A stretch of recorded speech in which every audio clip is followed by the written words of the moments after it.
Whoa.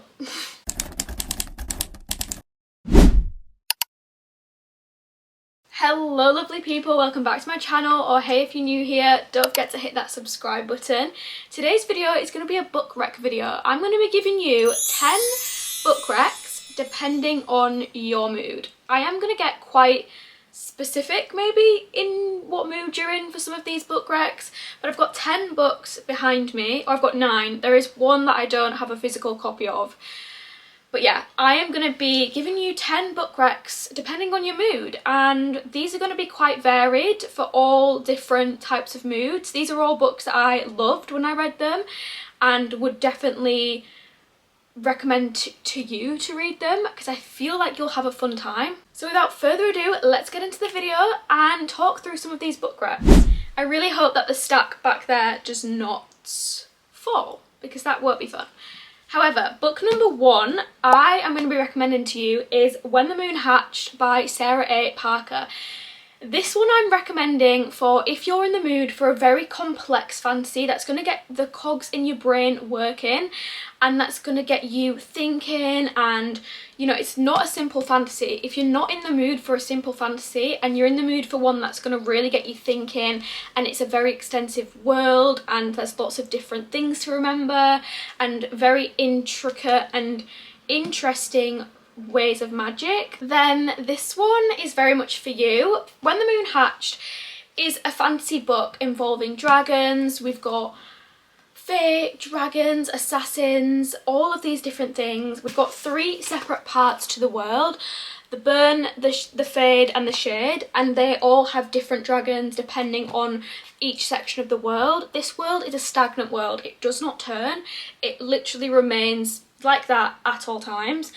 And we just have some crazy things going on, amazing discoveries, betrayal, fighting for kingdoms. It really is a very intense fantasy book, and it's also got the romance element. So it is a romantasy, but it's not one that kind of fits the fantasy mold. So if you're looking for something that's going to be a little bit different and refreshing, if you are a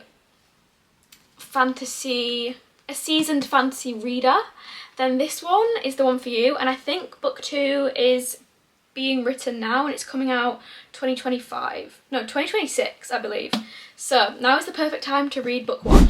The next book rec is Bright Young Women by Jessica Knoll. This one is if you're in the mood for some kind of like true crime vibe of book, one that is historical and one that is also set in a different time period to now.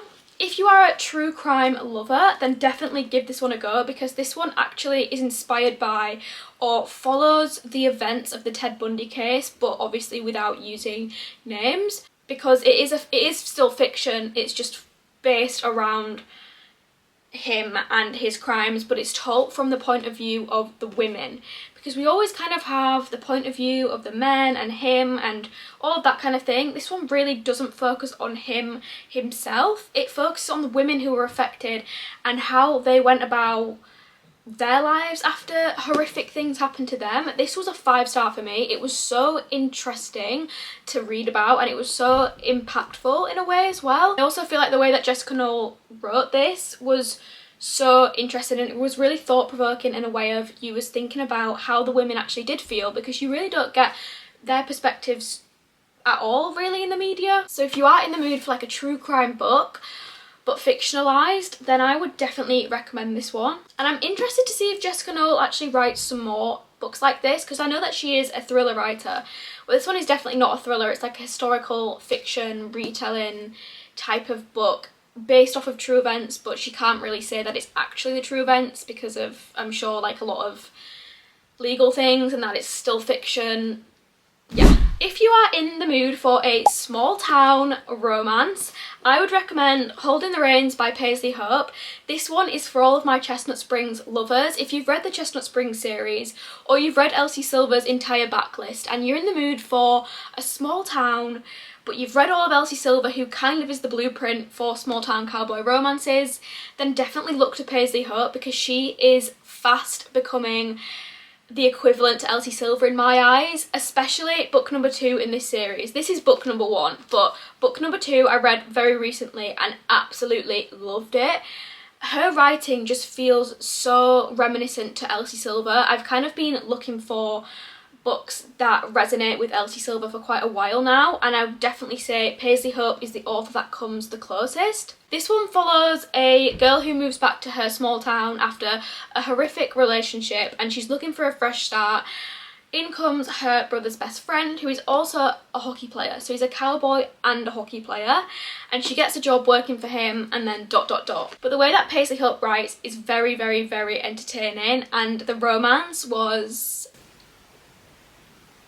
very spicy. Now, for all of my slasher film lovers, I am recommending My Best Friend's Exorcism by Grady Hendrix. I couldn't find his name then. This is by Grady Hendrix, and I read this quite a while back now, and it is just one of those books that is just so fun. It's such a fun time. It follows two girls, and one of them starts acting very, very strange and very different, and then we're following this girl trying to get her best friend back because she's obviously possessed by a demon.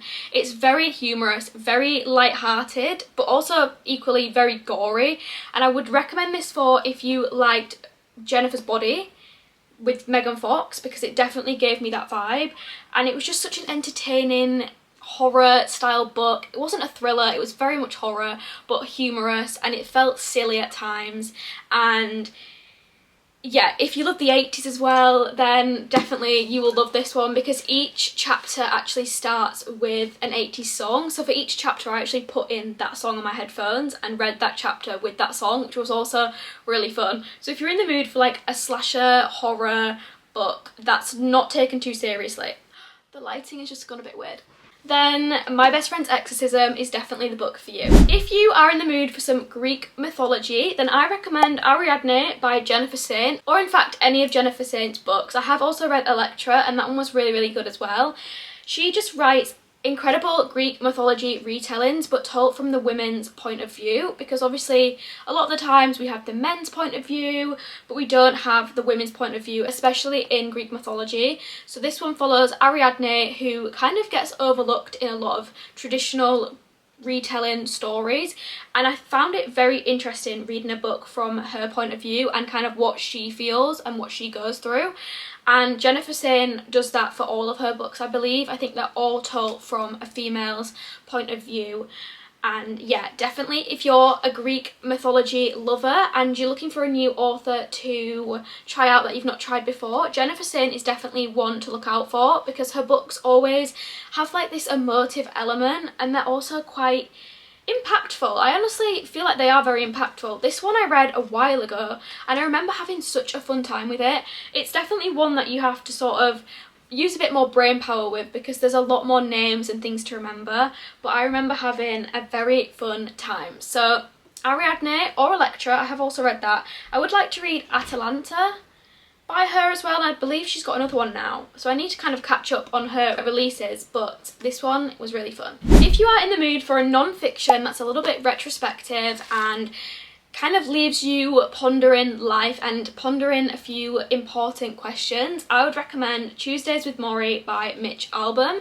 This one is a book, a very short and snappy book, that follows a guy who meets up with his old university professor every Tuesday whilst the professor is sort of on his end of life care, and he is very, very ill, and they kind of talk about important life lessons and how you should accept death and not fear it.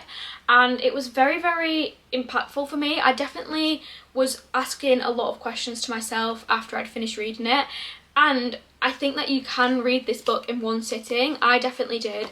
It was definitely one that I kept flicking the page and I was like, oh wow, we're nearly at the end. It flew by. I would be interested to see some more of Mitch Albom's books, because I believe he does just write non-fiction. So if you are in the mood for a non-fiction book that's going to get you asking some questions, this is a really, really great rec. If you are in the mood for a slow burn, I would recommend All Roads Lead Here by Mariana Zapata. This is such a slow burn. As we know, Mariana likes to do the slowest burns known to man, and pretty much all of her books have the most slow burns. However, this one I really enjoyed because I'm a small town lover. If you are a small town lover, pick this one up because it was such an almost like cozy small town with the slow burn as well. So this one is set in a small town and the female character has actually returned to her own small town where she used to live as a child, and she's kind of going there to resolve some past things that have happened, and she also just wants to escape for a little bit. So she's gone there and she ends up moving into this guy's house and she's living there, and then they kind of just slowly build up this relationship. But the town that it's in has lots of mountains and it's very scenic, and we're following our main character through her journey as well to find herself again, and it was really, really refreshing and it was a great read, and I ended up loving the romance. If you are in the mood for some adventure, if you're in the mood to see a different part of the world and watch the main character go to these new amazing places, then I would recommend The Seven Sisters by Lucinda Riley. This is the first book in quite a long series where each book has a sister. There is 7 sisters, so it's a 7-book series, but we also have an extra book now, I believe. So this basically follows each sister who are all adopted, and they are going off and finding their heritage, and they're finding where they were born, and they're finding their birth parents and discovering the different countries that they were born in. And it was just such a fun time. It really was such an adventure, and it really does let you see a different part of the world that you might not have ever been to, which I found really fun. This one also had a historical element because we had our main character learning about her heritage. So we had it kind of flipped back to 1927, and it was really, really fun. We also had some romance going on, and I would definitely recommend this one to anyone who loves a bit of adventure. The last physical book rec I have is The Favourites by Lane Fargo. This one is for anyone who loves sports, for one, but also loves anything that's kind of like documentary style. It's giving Evelyn Hugo, it's giving Daisy Jones and the Six, like that kind of documentary style that makes you believe that the characters are actually real. After I finished this, I quite literally forgot that these characters weren't real, and I wanted to search them up on Instagram. It's that kind of book. This one follows 2 figure skaters and their journey to the top. It also follows their toxic relationship and the highs and the lows of being a world famous champion figure skater as a pair. And it was a wild ride. We had so much toxicity, but we also had so much drama. It literally felt like I was watching a documentary series about 2 figure skaters. They felt so real, and it also kind of had in between chapters interview format. So we had interviews from lots of different characters that are featured throughout the book. It is definitely a literary fiction, although it does have the subplot of romance, but it's definitely not a romance.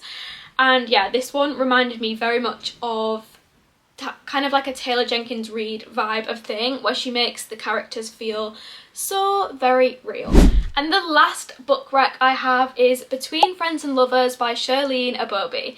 This one is very much giving real life romance. If you're in the mood for a romance that feels very much like an everyday real romance between 2 regular people, and it doesn't feel dramatized and it doesn't feel sort of just written for like a silly romantic time for a book, then definitely give this one a go, because the characters were written in a way where they were so fleshed out and they felt so real, and it kind of was reminiscent to, not at all the same as, but the writing style kind of reminded me of like a Sally Rooney style book, but much more focused on romance. And it was written really, really beautifully. I really enjoyed this book. It's definitely a book rec for those who like romance, but not in the way of sort of billionaires and silly and cowboys and hockey players and all that. That doesn't really necessarily feel realistic. This one definitely does, and the characters are so, they go through so much, and you can really see the layers to them and why they do the things that they do, and it ends up being just such a beautiful story. It does have an element of love triangle as well, but there's lots of chemistry between these characters, and it was such a fun time. So they are all of my quick fire book recs depending on your mood. There was definitely a lot to get through here, so I kind of tried to be very, very quick and very, very specific. I hope that you could take away a book rec from this video. let's try lift these up. Whoa. These are all the books plus the last one that I read on my Kindle. As always, let me know if you read, they've just fallen. Let me know if you've read any of these books. Let me know if you're gonna read any of these books. If you found a book rec from this video, I would love to know which one, and maybe what you thought of it if you do end up reading it. That would be so fun for me. My camera just died. But thank you so much for watching today's video. Don't forget to like, comment and subscribe. I really hope to see you in the next one. Bye guys.